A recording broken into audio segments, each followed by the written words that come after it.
말씀 같이 보시겠습니다. 로마서 1장 23절부터 25절까지 읽겠습니다. 제가 23절 읽고 24절부터 25절은 다 같이 읽도록 하겠습니다. 제가 23절 먼저 읽습니다. 썩어지지 아니하는 하나님의 영광을 썩어질 사람과 새와 짐승과 기어다니는 동물 모양의 우상으로 바꾸었느니라. 같이 읽겠습니다.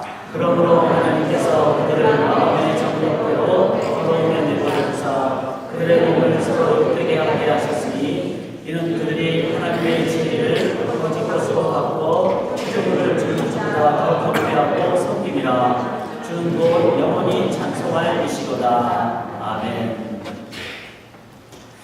여러분이 만약에 한 회사에 사장님이시라면은 사장님도 사실 여러 가지 중에 하나가 간간히 사원을 모집하는 때가 있게 될 것입니다.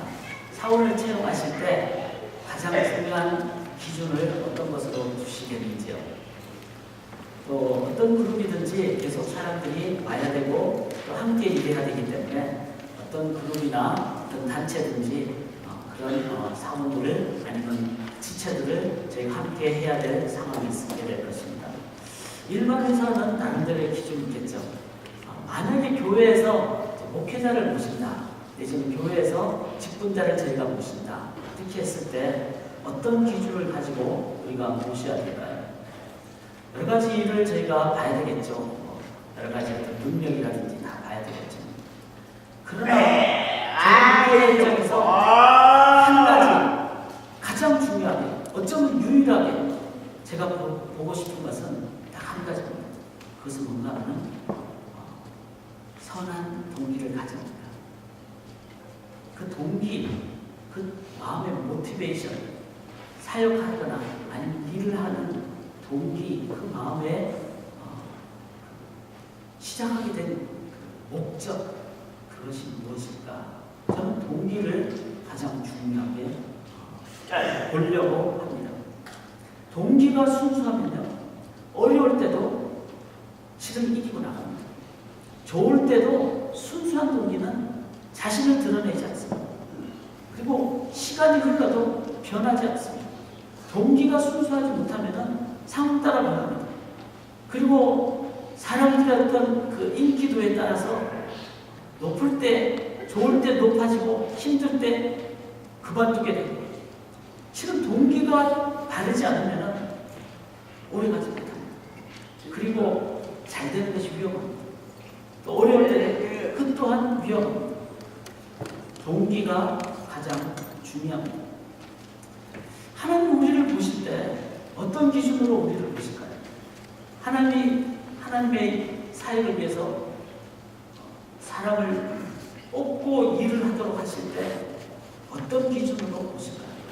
저희가 지금 성경을 보면서 사무엘상을 보는데 지도자론인 사무엘상을 보면서 그 하나님의 기준을 볼 수 있죠. 사울을 뽑을 때 하나님 겸손한 사울을 보셨어요. 다윗을 보실 때도 하나님은 그 다윗의 동기를 보셨어요. 사울과 다윗의 차이점은 둘 다 겸손했지만 어느 순간 그것이 변질되는 모습, 또 둘 다 연약한 모습을 보였지만 그 연약함을 깨달았을 때 그 마음의 가장 깊숙한 곳에 동기가 어떠냐에 따라서 그것을 돌이킬 수 있고 지금 돌이키지 못하는 그런 모습을 보면서 하나님이 다윗을 뽑을 때 하나님의 기준은 단 한 가지였어요. 나는 마음의 중심을 본다. 외모를 보는 것이 아니라 외적인 것을 보는 것이 아니라 마음의 중심을 본다. 그 마음 깊숙한 곳에 있는 그 동기, 그것을 하나님은 보시는 것이죠. 사람 여러분, 역사를 사람들은 후대에 평가를 하게 되어 있습니다. 우리가 살아있는 동안에는 사람들이 내가 겉모습을 보면서 제대로 평가하지 못할 수가 있어요. 그러나 시간이 지나면은 하나님의 역사의 주인이시기 때문에 그 하나님에서 운영되는 어떤 개인의 삶이나 역사는 평가를 제대로 받게 돼 있어요. 내가 살아있는 동안에 어떤 권력 때문에 사람들이 무서워서 나에 대해서 함부로 말 못할 수 있지만 죽고 나면은 사람들은 정확하게 평가를 하게 됩니다. 내가 인생을 마무리했을 때 아니면은 내 후손들이 나를 보면서 어떻게 평가할까는 실은 다른 데 있지 않습니까?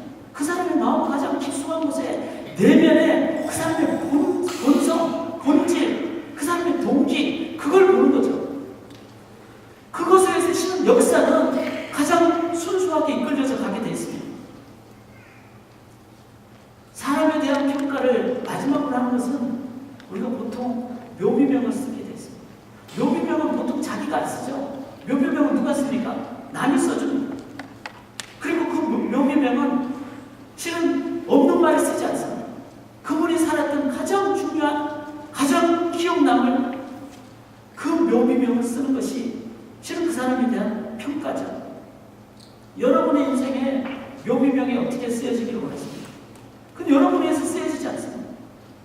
여러분이 가장 잘 보는 후손들에 의해서 평가를 받게 될 것입니다. 역사가 흐르면 흐를수록 사람은 잊혀지게 되겠죠.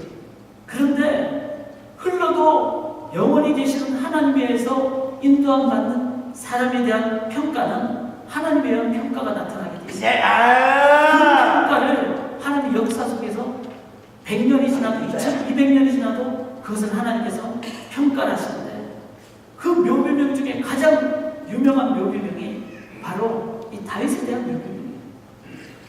다윗 시대는 무려 그 시대로부터 한 1430년, 거의 1500년 시점이 지난 시점에 초대 교회 때, 사도행전 시대 때 다윗에 대해서 무려 한 1000년이 지난 그 시점에 다윗에 대해서 사도행전 13장에 초대교회 성도들이 다윗에 대해서 이렇게 평가를 했어요. 일종의 묘비명이죠. 뭐라고 나오니까 내 마음에 맞는 사람이라 내 뜻을 다 이룬다 라고, 하나님의 마음에 맞는 하나님의 뜻을 이룩한 사람 다윗이라고 그렇게 후대 후손들은 다윗을 평가를 하고 있습니다. 사랑하는 여러분, 하나님은 그러시는 분이에요.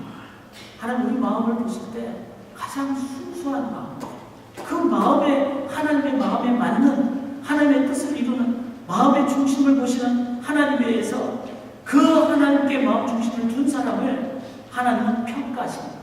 그 하나님은 순수한 하나님이시기에 하나님은 그렇게 평가하시죠. 하나님은 깨끗한 사람을 들어쓰시기 원합니다. 좋은 어떤 재질이 좋은 것이 아니라 하나님 그 속을 깨끗하게 비운 사람을 들어쓰시기 원합니다. 깨끗하다는 말은 순수하다는 말을 의미합니다. 왜 하나님이 이렇게 하실까요? 하나님이 순수하시기 때문에 그렇습니다. 하나님은 동기가 사랑하는 분이시기 때문에 그렇습니다. 깨끗한 분이시기 때문에 그렇습니다. 그래서 그 하나님께서 우리를 향해서 주시는 그 말씀은 또한 우리를 위해서 하나님 가장 순수한 삶을 살도록 하기 위해서 우리에게 그 말씀을 주시는 것이죠. 성경에 보면은 하나님 우리에게 말씀하시는 여러 가지 말씀들이 있어요. 그것을 다 종합을 해보니까 보통 이제 그렇게 표현을 하죠. 하나님께서 우리를 위해서 이것은 해라 이렇게 말씀하시고, 이건 꼭 했으면 좋겠다 너희들이, 이게 바로 한 248가지 정도가 됩니다. 근데 248가지를 유대인들은 그렇게 생각을 하고 있어요. 우리 몸의 뼈를 다 해야 되면은 248개라고. 즉 이 말은 뭐죠? 우리의 삶의 뼈 하나하나가 다 우리의 한마디 한마디의 삶을 우리는 하나님이 원하시는 것을 해야 된다. 그게 248가지가 있다고. 그 다음에 또 성경 보면은 또 그걸 다 종합해서 유대인들이 만들어 놓은 그런 법에 의하면 355가지가 하지 말라는 것입니다.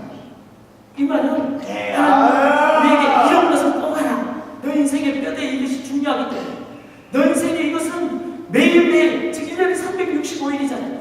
이런 부분은 꼭 하지 말아야 될 너희들의 삶의 영역들이 있다. 해야 될 것, 하지 말아야 될 것, 하나님 우리에게 이렇게 말씀하시는 거예요. 제가 생각할 때는 하나님 보면은 하나님 좀 잔소리를 많이 하시는 것 같아요. 하지 마라, 하라 이렇게 말씀하시죠. 그러나 우리의 부모님들이, 또 우리의 어떤 신앙의 역량을 높으신 분들이 자녀들이나 후손을 향해서 하라, 하지 마라, 1년 360을 하지 마라, 또 매일 볼 때마다 막 하라, 일찍 일어나라, 뭘 하라 이렇게 하는 이유는 뭐죠? 단 하나예요. 우리의 선배들이나 부모님들이 자녀를 향하여, 후배를 향하여 하라 하지 말라는 것은 다 누구를 위한 겁니까? 자녀를 위한 거예요. 아마 부모님들 중에 그 누구도 스스로를 위한 그렇게 하시는 분은 아무도 없을 것입니다. 실은 자녀들이 듣기에 그것이 잔소리죠. 그것은 실은 교훈이고 중요한 것이고, 들으면 우리에게 가장 바른 길로 갈 수 있는 그것입니다. 근데 그것을 하나님 우리에게 248가지, 365가지 그렇게 말씀하시는 이유는 뭐죠? 그것은 우리를 위한 것입니다.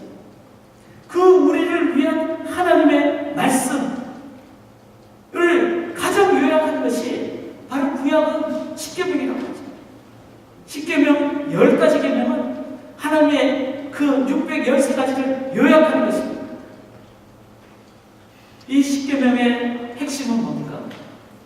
그것은 바로 하나님께서 너는 나 외에 다른 신을 내게 두지 말라. 우리에게 하나님이 가장 원하시는 것을 우리에게 말씀하시는, 그 하나님이 원하시는 가장 중요한 그것은 왜 우리에게 그것을 말씀하실까요? 그것은 실은 우리 마음속에 가장 순수함을 갖기를 위함이에요. 하나님만을 향하는 그 마음, 뭐죠? 하나님을 향한 순수한 마음. 우리를 위한 말씀이 실은 하나님을 향한 순수한 마음이고, 그 순수한 마음은 실은 하나님이 우리에게 원하시는 가장 중요한 것이고, 우리가 그런 마음을 가질 때 우리의 삶은 가장 하나님께서 기뻐하시면서, 그것은 실은 잔소리가 우리를 위한 것이듯이 실은 우리를 위한 말씀이라는 것을 우리가 기억해야 됩니다. 구약의 십계명은 하나님 우리를 위해서 원하시는 말씀입니다. 그리고 그 첫 번째 계명은 너는 나 외에 다른 신을 내게 두지 말라. 즉 하나님만 섬기라고 이렇게 말씀하십니다. 하나님만 섬기라는 건 뭐죠? 신앙의 가장 순수함을 얘기하는 거예요. 하나님이 목적이 되라는 말입니다. 하나님을 도구로 쓰지 말라는 말이죠. 하나님만을 목적으로. 그리고 그 하나님만을 섬기는 인생의 목적을 두 번째 계명, 오늘 저희가 함께 나눈 두 번째 계명은 너를 위하여 새긴 우상을 만들지 말라 이렇게 말씀하십니다. 하나님만을 섬기는 그 목적을 어떤 자세로 어떤 방법으로 할 것인가? 즉 하나님만을 섬기는 방법, 하나님만을 섬기는 방법을 우상을 만들지 말라라는 것으로 설명을 주셨어요. 세 번째 계명은 뭡니까? 하나님 이름을 망령되이 일컫지 말라. 이거는 하나님을 어떻게 섬길 것인가? 태도를 얘기해 주죠. 그 다음 네 번째 계명은 뭐죠? 안식을 기억하여 도롭게 지키라. 이 말은 뭡니까? 우리의 시간의 영역에서 우리는 어떻게 하나님을 섬길 것인가? 그걸 얘기하죠. 그러니까 1계명은 목적을 얘기하고 그 목적을 잘하기 위해서 방법과 그리고 태도와 그리고 우리의 삶의 전 영역에서 시간 속에서 어떻게 하나님을 섬길 것인가?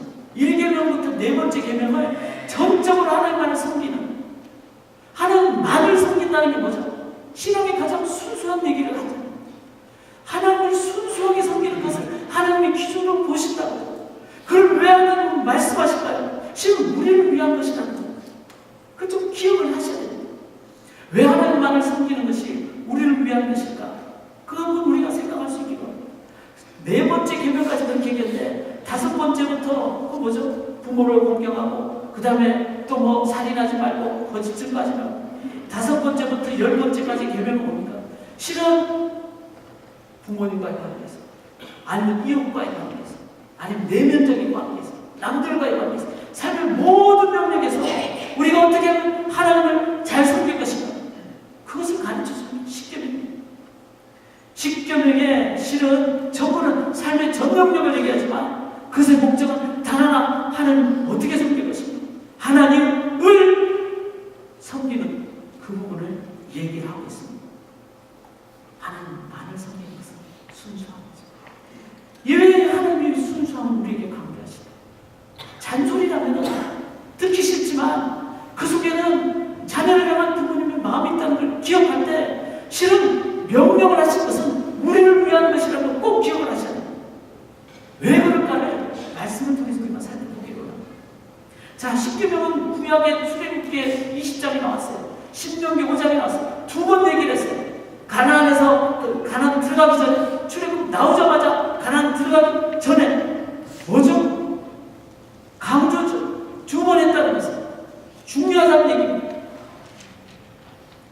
미국에서 1963년에 나라에서 학교에서 십계명을 다 없애버렸어요. 율법주의적으로 살았기 때문에 그것을 없애는데 별 문제가 없었어요. 그러나 십계명은 율법주의로 지키는 게 아니잖아요. 하나님의 은혜로 출애굽했잖아요. 구원을 율법 지킨다고 받는 게 아니죠. 전적인 하나님의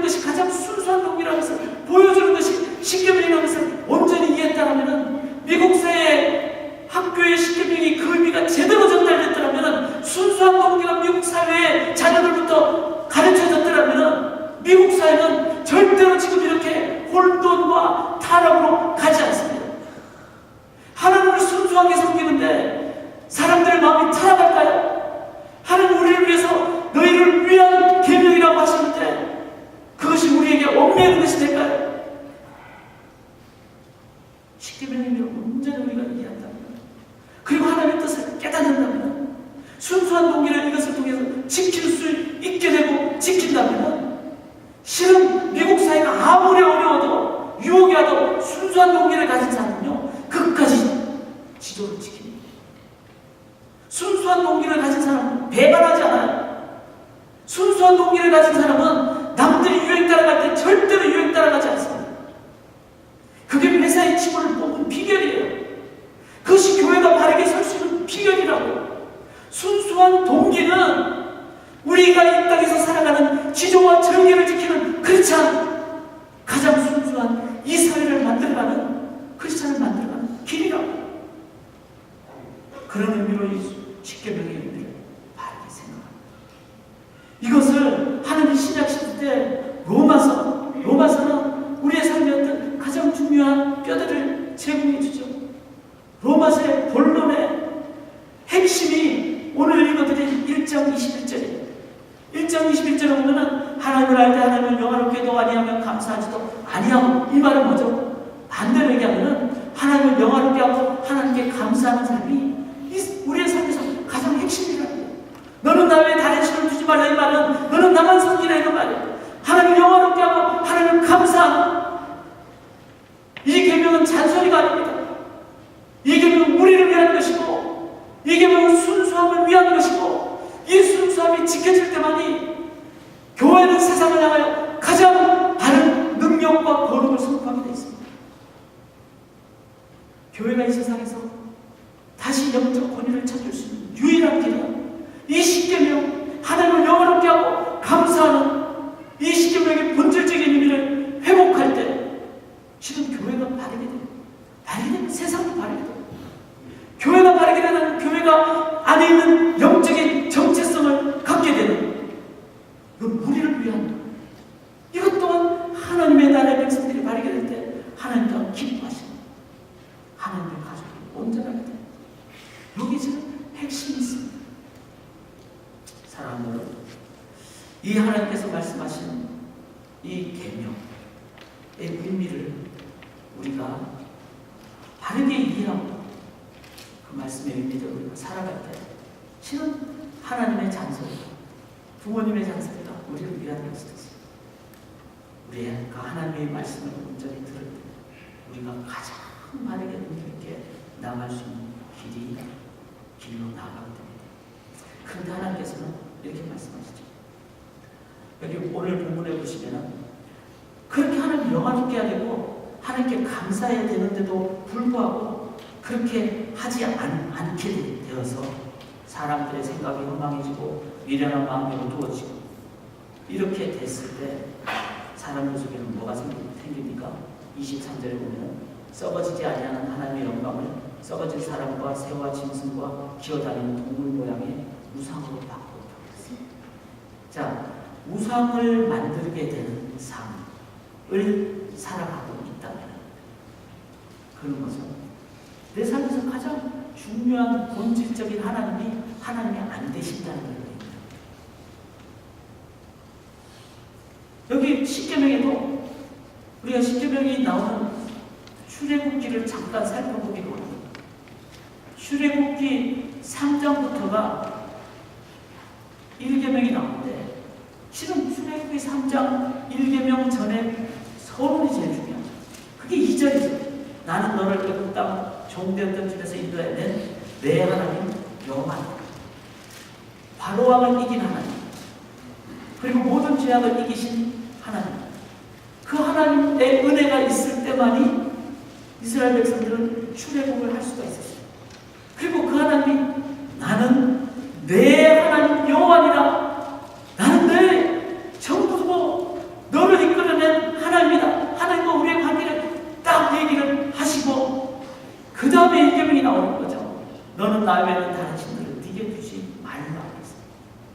이게 십계명의 본질이죠.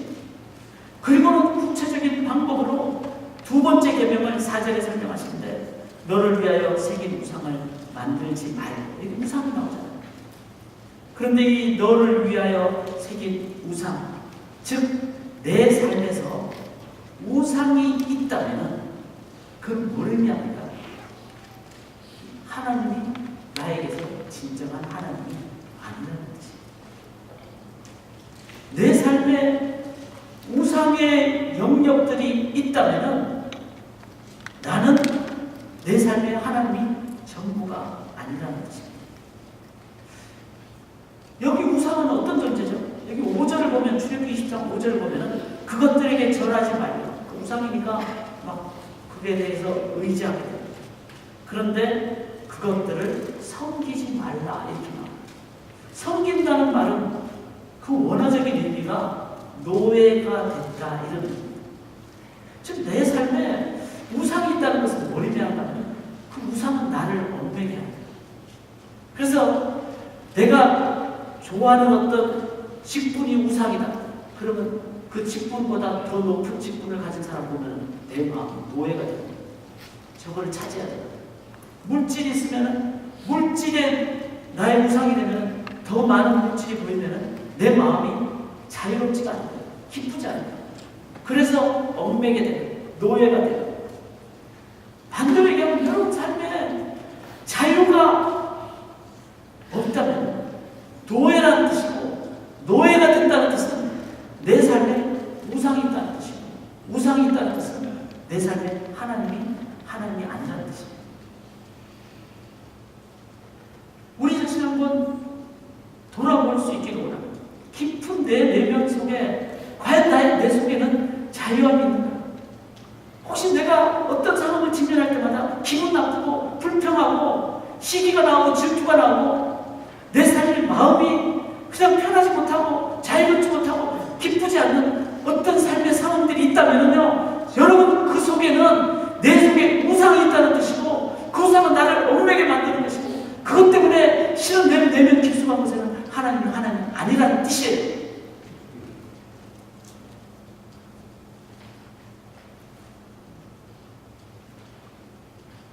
그런데 이 우상은 어떤 존재입니까? 오늘 출애굽기 20장은요, 이스라엘 백성들을 향한 말씀입니다.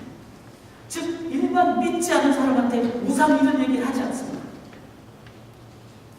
이스라엘 구원받은 백성이 하나님을 믿지만 모티베이션, 가장 마음 깊숙한 곳에는 하나님이 전부가 아니라 하나님을 믿지만 하나님 도구로 사는 거예요. 그 대표적인 예가 바로 하나님이 이렇게 표현하죠. 너를 위하여 세계 우상을 만들지 말고 이렇게 해요. 너를 위하여. 대표적인 예가 금송아지죠. 하나님을, 금송아지는요, 이스라엘 백성들이 아론, 이게 바로 하나님이다, 이게 바로 우리를 애굽에서 출애굽시킨 분이시다 하면서 금송아지를 만들어줬어요. 그들이 하나님을 안 믿은 것이 아니라 이게 하나님을 믿었지만 그 하나님을 자기를 위해서 자기가 만든 하나님의 제한된 부분으로 하나님을 형상화했죠. 이걸 하나님은 우상이라고 얘기하는 거죠.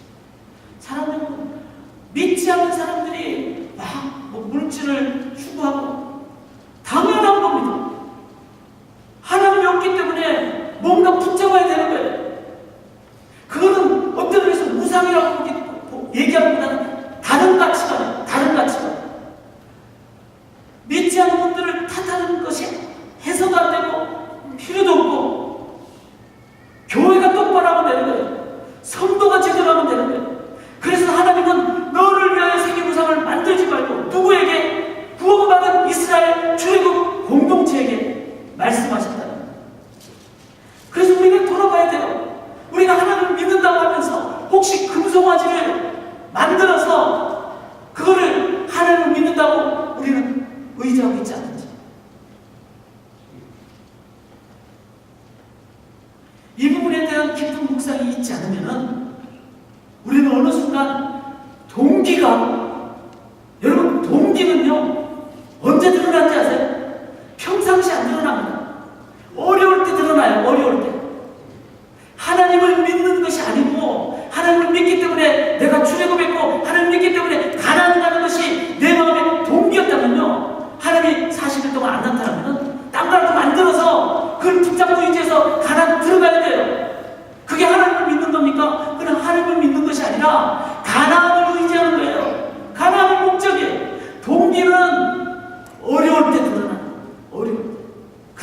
밑바닥이 드러나게 됐어요.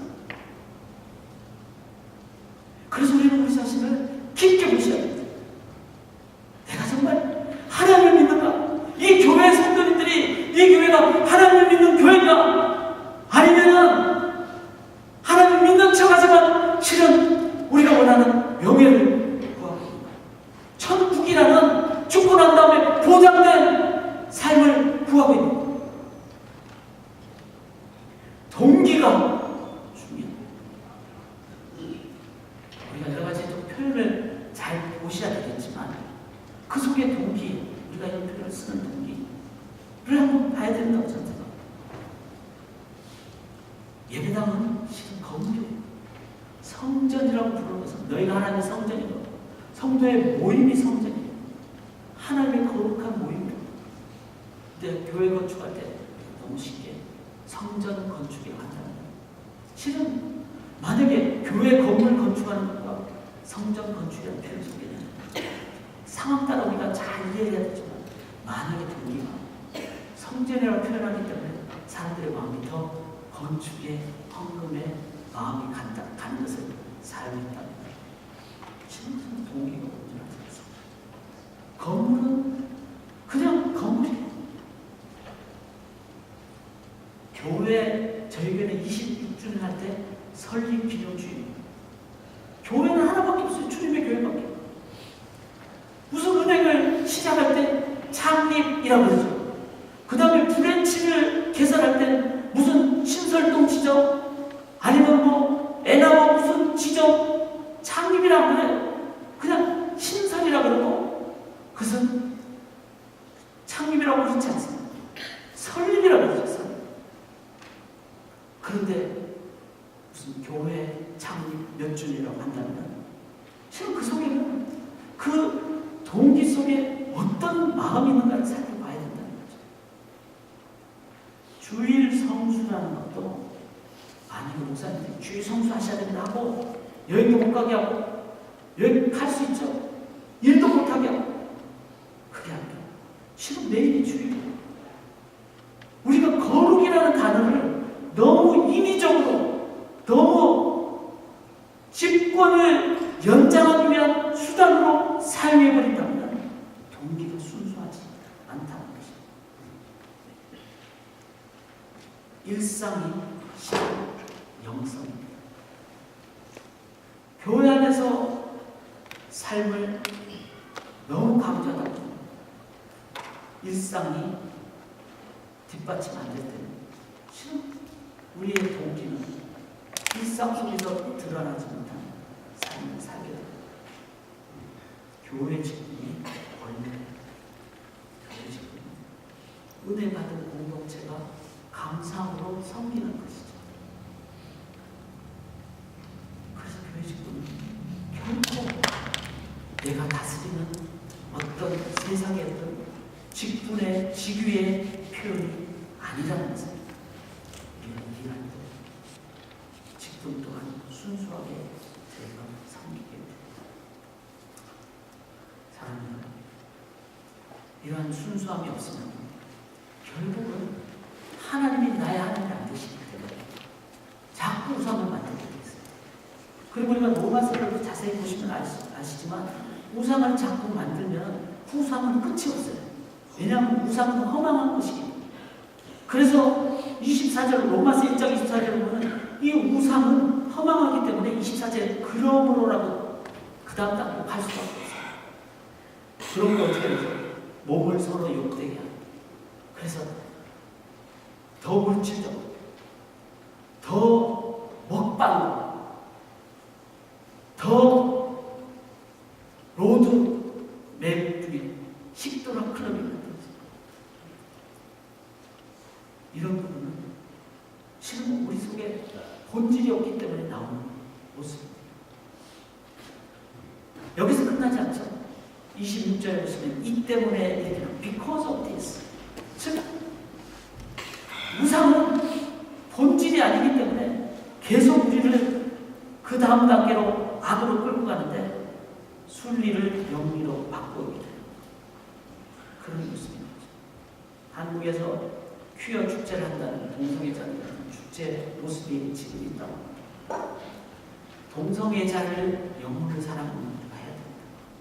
그렇다고 그 영혼 사랑과 함께 동성애 자체를 우리가 영접하는 저는 반대. 성경은 분명히 순리를 영리로 바꾸고, 그리고 남자들도 순리대로 여자 쓰기를 버리고 서로 향하여 운동이 불릴 듯한 남자가 남자와 더불어 부끄러운 일을 행하는 이 자체를 우상이 더 타락한 모습으로 성경은 분명히 선포하고 있기 때문에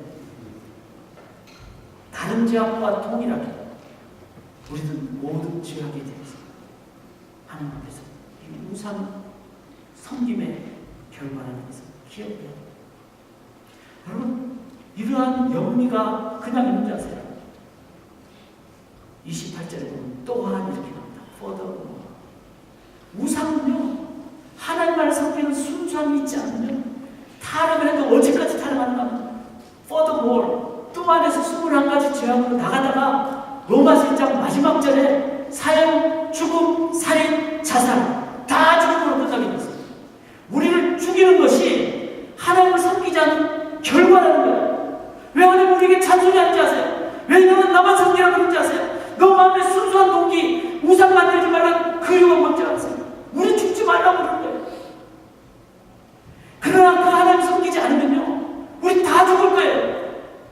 처음에는 우상 만들다가 허망하니까 몸을 욕되게 만들다가 쾌락주의로 가서 안 되면은 그 다음에 영미로 만들다가 변태, 엽기, 폐륜, 감옥 아무리 만들어도 대책이 없어요. 도덕책 100권 만들어도 대책이 없어요. 마지막에 어떻게 되는지 아세요? 낙태, 살인, 사형, 자살, 전쟁. 이것이 하나님을 안 섬기는 결과라는 것입니다. 저는 제가 이 성막교회 섬긴 지 21년이 됐습니다. 저희는 1년에 3분의 1의 성도님들이 오고 가시는 분들이에요. 오늘도 한 가족이 또 떠났고 또 한 형제가 정말 그 영화 때문에 가는지 모르겠는데, 네가 가라 하와이, 그 영화 때문에 가는지 모르지만 하와이를 또 가세요. 매주일 떠나잖아요. 그래서 저는 20년 전에 왔을 때 떠나는 분들이 제대로 떠나서 한국이든 어디든 유학생 교회가 제대로 말씀을 해서 제대로 보내면 한국 사회가 좀 바뀌지 않을까 생각했어요. 아무 미약한 존재죠. 그런데 그런 노력들이 다른 목사님들이나 다른 교회들 안 했겠습니까? 했음에도 불구하고 20년이 지난 지금 제가 들려오는 소식을 들었을 때는 문명은 발달했어요. 엄청나게 발달했어요. 그러나 문화는 성숙하지 못한 모습입니다. 왜 그럴까요? 저는 본질이 중요해요. 한국교회가 정말 하나님 순수한 노릇을 하는 성입니다. 그거 아니면요, 교회 부흥하는 다 말짱빵입니다. 아무리 프로그램 잘해도 다 가짜예요. 왜? 하나님 너는 나의 다른 신을 이 말씀 하나에 하나님 모든 순수한 노릇을 그러는데 그거 안 되면요, 그 다음 행하는 모든 거는요, 실은 우리를 위한, 그래서 사랑하는 거예요. 정말 우리 자신을 깊게 무시하실까? 내 마음 중심이 하나님을 진정으로 향하고 있는가? 너는 나의 다른 신을 섬기지만 나만 바라보라는 하나님을 향한 우리의 마음이 하나님을 영원하게 하며 하나님을 감사하는 그 순수한 마음이 우리 속에 진짜 있는가? 하나님만을 정말로 사랑하는 거예요. 말씀드렸듯이 진짜 내 마음 중심을 보려면요, 빼앗아보면 알아요. 사울에게 천천히, 다윗에게 만만이다. 여러분, 천천만 해도 얼마나 훌륭한 겁니까? 그런데 인기를 뺏어버렸잖아요. 만만의 병, 인기가 떨어졌어요. 인기 서열 2위만 되니까 빼앗아보니까 사울의 마음이 어려워져 버렸어요. 그건 뭐죠? 왕권을 왕이 왕 대신 하나님께 주지 않고 자기가 잡았다는 뜻이에요. 권력을 조공을 하라. 사울이 언제 변화됐죠? 변질이 언제 됐습니까? 처음에는 안 그랬어요. 근데 1년 정도 권력을 잡아보고 나니까 그는 하나님보다 그때부터 좋아하게 됐어요. 그때부터 변질이 되기 시작했어요. 중요한 것은 사울이 하나님 믿는 자였다.